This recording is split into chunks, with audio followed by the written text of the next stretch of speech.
You spend hours staring at a simple task, watching your hand hover over the keys, trembling with a weight you cannot explain. Society classifies this state as laziness, a moral judgment that presumes a lack of character or discipline. Biological data suggests otherwise. This chart tracks allostatic overload, the precise moment where cumulative physiological stress exceeds your body's capacity to cope. This autonomic survival response seizes manual control of the body, forcing a total stillness to prevent a total systemic collapse.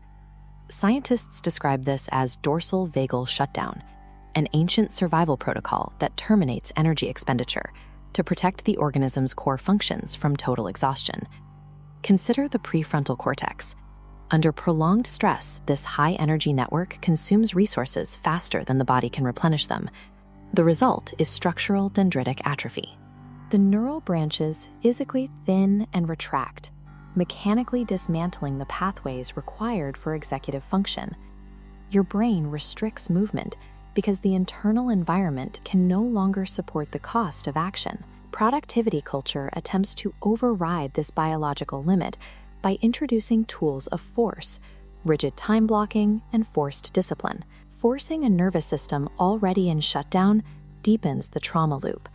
It signals to the brain that the environment is still hostile, requiring even more severe defensive measures. Many individuals sustain themselves through a false engine, a habit of using compulsive anxiety as a secondary propulsion system to outrun deeper psychological discomfort. When the physical reserves finally deplete, the false engine violently seizes, leaving the individual in a state of total systemic inertia. Chronic burnout functions as a somatic barrier, a layer of physical exhaustion designed to insulate the conscious mind from a hidden pathogen. When we look beneath the layers of paralysis, we find the unacknowledged loss of shattered expectations and missed potential. This is disenfranchised grief, a profound sense of loss that society provides no language for and no ritual to mourn.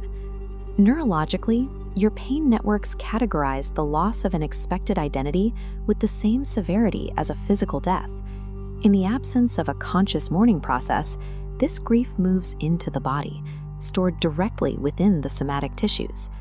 The physical heaviness of burnout is the literal weight of this suppressed grief finally asserting its presence. Recovery requires shifting from a protocol of task optimization to a protocol of somatic grieving. This process begins with cognitive diffusion. This requires separating your core human identity from your current energetic output. You are the observer of the shutdown, not the shutdown itself.